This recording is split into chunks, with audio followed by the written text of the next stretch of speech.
നമസ്കാരം. സിറിയയുടെ മുൻ പ്രസിഡന്റ് ബഷർ അൽ അസദിന്റെ അർദ്ധനഗ്ന ചിത്രങ്ങൾ പുറത്തുവിട്ട് വിമതർ. ബഷറിനെ പരിഹസിച്ചുകൊണ്ടാണ് അദ്ദേഹത്തിന്റെ ചിത്രങ്ങൾ വിമതർ പുറത്തുവിടുന്നത്. സിറിയയുടെ നിയന്ത്രണം വിമതർ ഏറ്റെടുത്തതിനു ശേഷം ജനം അസദിന്റെ കൊട്ടാരത്തിൽ അതിക്രമിച്ചു കയറി എല്ലാം എടുത്തുകൊണ്ടുപോയിരുന്നു. അസദിന്റെ ദമാസ്കസിലെയും അലെപ്പോയിലെയും വസതികളിലെ ആൽബങ്ങളിൽ നിന്ന് കണ്ടെടുത്ത ചിത്രങ്ങളാണ് വിമതർ പുറത്തുവിട്ടത്. അസദ് നയിച്ചിരുന്നത് ഒരു കൗബോയ് ജീവിതമായിരുന്നുവെന്നാണ് സിറിയക്കാർ തന്നെ പറയുന്ന കാര്യം. പുറത്തു വന്ന ചിത്രങ്ങളിൽ അടിവസ്ത്രം മാത്രം ധരിച്ച നിലയിലുള്ള അസദിന്റെ ചിത്രങ്ങളുണ്ട്. സെൽഫി എന്ന് തോന്നിക്കുന്ന ഷർട്ട് ഇല്ലാതെയുള്ള അസദിന്റെ ചിത്രമാണ് പ്രചരിക്കുന്നതിലൊന്ന്. അർദ്ധനഗ്നനായി സ്കൂട്ടറിൽ ഇരിക്കുന്നതും ഒരു സ്ത്രീയെ തോളിലേറ്റി നിൽക്കുന്നതുമെല്ലാം പുറത്തു വന്നിരിക്കുന്ന ചിത്രങ്ങളിൽ പെടുന്നു.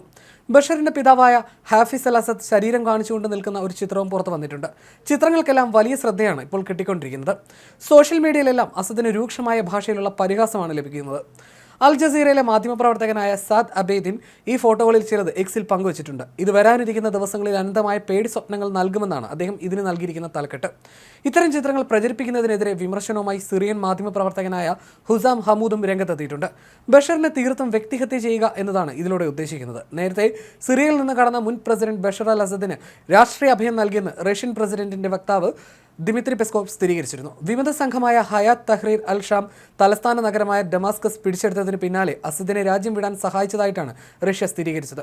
വിമതർ രാജ്യം പിടിച്ചടക്കിയതിനെ തുടർന്ന് അസദിനെ മോസ്കോയിലേക്ക് സാധ്യമായ ഏറ്റവും സുരക്ഷിതമായ രീതിയിൽ കൊണ്ടുപോയെന്ന് റഷ്യയുടെ ഡെപ്യൂട്ടി വിദേശകാര്യമന്ത്രി സെർജി റിയാബ്കോവ് അവകാശപ്പെട്ടിരുന്നു.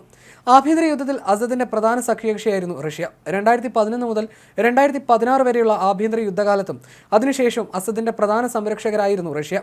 50 വർഷത്തിലേറെയായി സിറിയ ഭരിച്ചിരുന്ന അദ്ദേഹത്തിന്റെ കുടുംബത്തിന്റെ ഭരണം നിലനിർത്താൻ അവർ കൈ അയച്ചു സഹായിച്ചിരുന്നു. അതേസമയം ബഷർ അൽ അസദ് കഴിഞ്ഞ 2 വർഷം കൊണ്ട് റഷ്യയിലേക്ക് കടത്തിയത് 10,000 കോടി രൂപയാണ്. ഏകദേശം 200 മില്യൺ പൗണ്ടാണ് ഇയാൾ റഷ്യയിലേക്ക് പല തവണകളായി വിമാനമാർഗം എത്തിച്ചത്. അസദിന്റെ ഭരണകാലത്ത് എല്ലാ കാലത്തും സിറിയ ആശ്രയിച്ചിരുന്നത് റഷ്യയായിരുന്നു. 2018 2019 ഇടയിൽ 2 ടണ്ണോളം നോട്ടുകെട്ടുകളുമായിട്ടാണ് റഷ്യയിലെ ബാങ്കുകളിൽ നിക്ഷേപിക്കുന്നതിനായി അസദ് മോസ്കോയിൽ എത്തിച്ചത്. റഷ്യയിലെ കൂലിപ്പട്ടാളമായ വാഗ്നർ ഗ്രൂപ്പിന്റെ സഹായം സിറിയയ്ക്ക് യഥേഷ്ടം ലഭിച്ചിരുന്നു. ഇതേ കാലയളവിൽ തന്നെയാണ് അസദിന്റെ കുടുംബം റഷ്യയിൽ വൻതോതിൽ വസ്തുവകകൾ വാങ്ങിക്കൂട്ടിയതും. ഫിനാൻഷ്യൽ ടൈംസ് എന്ന മാധ്യമമാണ് ഇത് സംബന്ധിച്ച വിശദാംശങ്ങൾ ഇപ്പോൾ പുറത്തുവിട്ടിരിക്കുന്നത്. അസദും സംഘവും സ്വന്തം രാജ്യത്തിന്റെ സ്വത്തുക്കൾ കൊള്ളയടിച്ച് നാട്ടുകാർക്കെതിരെ തന്നെ ആ പണം ദുരുപയോഗം ചെയ്യുകയായിരുന്നുവെന്നാണ് ഇപ്പോൾ മനസ്സിലാക്കാൻ കഴിയുന്നത്. കൂടാതെ 2018 മാർച്ചിനും 2019 സെപ്റ്റംബറിനും ഇടയിൽ കോടിക്കണക്കിന് ഡോളറും യൂറോയും കപ്പലുകളിലും റഷ്യയിലേക്ക് കടത്തിയെന്നും ഫിനാൻഷ്യൽ ടൈംസ് ആരോപിക്കുന്നു. റഷ്യയിലെ വിവിധ ബാങ്കുകളിൽ അസദിനും കുടുംബത്തിനുമുള്ള നിക്ഷേപങ്ങളുടെ രേഖകൾ തന്നെ ഒരു വിമാനം നിറയെ കൊണ്ടുവന്ന കാര്യം റിപ്പോർട്ടിൽ പറയുന്നു. 2018 മാർച്ച് മുതൽ 2019 സെപ്റ്റംബർ വരെയുള്ള കാലയളവിൽ 21 വിമാനങ്ങളിലായിട്ടാണ് അസദിന്റെ പണമെല്ലാം റഷ്യയിൽ എത്തിച്ചത്. ഏകദേശം 250 മില്യൺ ഡോളറാണ് ഇത്തരത്തിൽ റഷ്യയിൽ എത്തിച്ചത്.